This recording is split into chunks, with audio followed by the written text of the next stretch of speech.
दोस्तों, वर्तमान परिवेश में हम देखते हैं तनाव में जीवन जीने वालों की, चिंता में जीवन जीने वालों की, डिप्रेशन में जीवन जीने वालों की संख्या निरंतर बढ़ रही है। आपने कारण जानने का प्रयास किया है कभी? क्या कारण हो सकते हैं?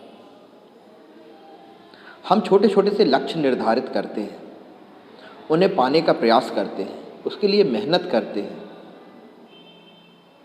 जो सही भी है, करना चाहिए, हर व्यक्ति को करना चाहिए, प्रयास करना चाहिए।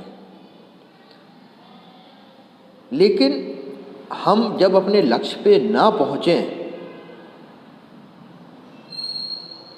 तो हमें इतनी घोर निराशा में भी नहीं डूब जाना चाहिए कि हम उससे कभी उबर ही ना पाएं, क्योंकि ये लक्ष्य आपने निर्धारित किए थे। इसमें किसी और की गलती नहीं है। एक ख्वाब आपने देखे थे, मैं जीवन में ये पाना चाहता हूँ, वो पाना चाहता हूँ, ये बनना चाहता हूँ, वो बनना चाहता हूँ।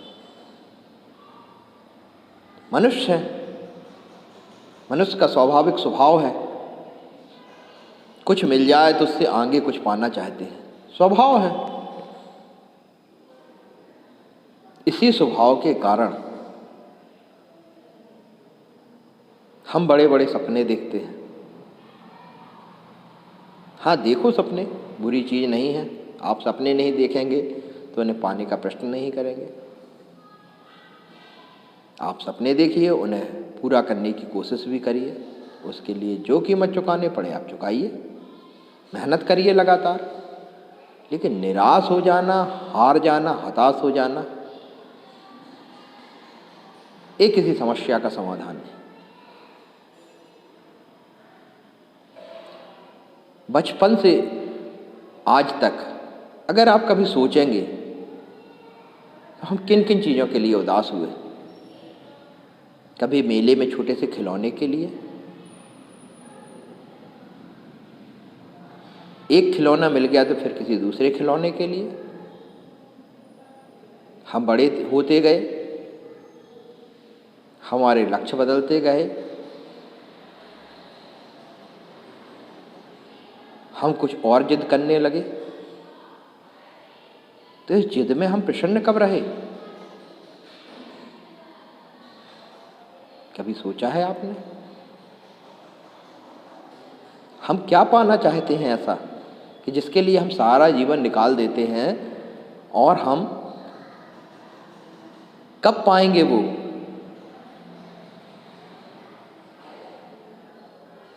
हम 40 साल तक संघर्ष करते रहते हैं, हमें ये पाना है, वो पाना है, ऐसा कर लेंगे।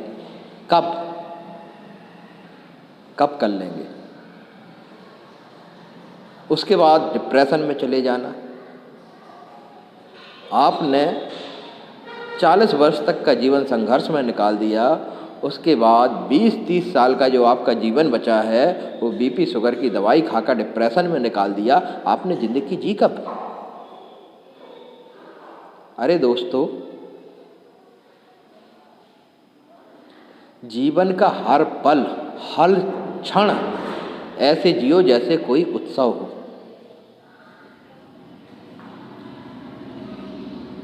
आपको मालूम है, हम आपको मनुष्य का जीवन 84 लाख योनियों में भटकने के बाद मिला है। क्या इससे बड़ा संघर्ष कोई और हो सकता है? फिर अगर हमें अब मनुष्य का जीवन मिल गया है, ईश्वर ने हमें जो मनुष्य का जीवन प्रदान किया है, तो इससे बड़ी हमारे लिए उपलब्धि और क्या हो सकती है? हमें और कोई कारण की जरूरत क्या है उत्सव मनाने के लिए? हमें मनुष्य का जन्म मिला, यह अपने आप में बहुत बड़ा कारण है कि हम हर पल उत्सव मनाएं, हम हर पल प्रसन्न रहें। हाँ, जरूरत है तो विचार करने की इस बात पे कि अगर हमें मनुष्य के रूप में जीवन मिला है तो क्या हम वास्तव में मनुष्य हैं?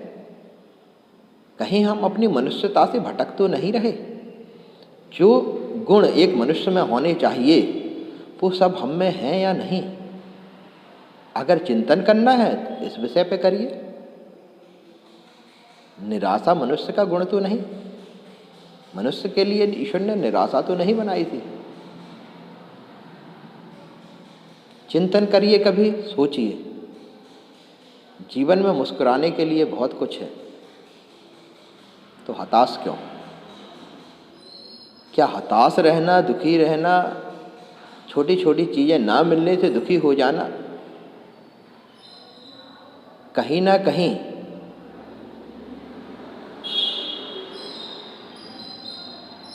यह ईश्वर के प्रति आपकी आस्था में कमी को प्रदर्शित करता है कि ईश्वर ने जो आपको दिया उसको आप एक क्षण में भूल गए। ईश्वर ने आपको मनुष्य के रूप में जन्म दिया सृष्टि में, आप वो इसलिए भूल गए क्योंकि आपके पास एक नौकरी नहीं मिल पाई जो आप चाहते थे,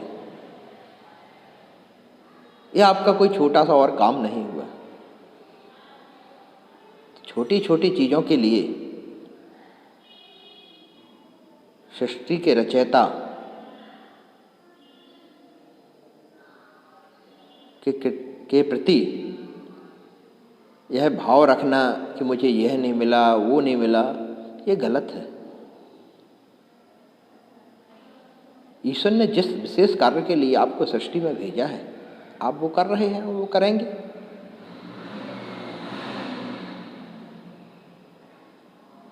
फिर दुखी क्यों हैं? आप मनुष्य हैं, आपकी कुछ सीमाएं हैं, इस बात को कभी ना भूलें। आप वही कर सकते हैं जो आपसे कराया जाएगा। तो डिप्रेशन को छोड़ें, तनाव से दूर रहें, प्रसन्न रहें और इस बात का उत्सव मनाएं कि आपको मनुष्य के रूप में इस सृष्टि में जन्म मिला। प्रसन्न रहने के कारण ढूंढिए। तनाव इंसान को खोखला कर देता है।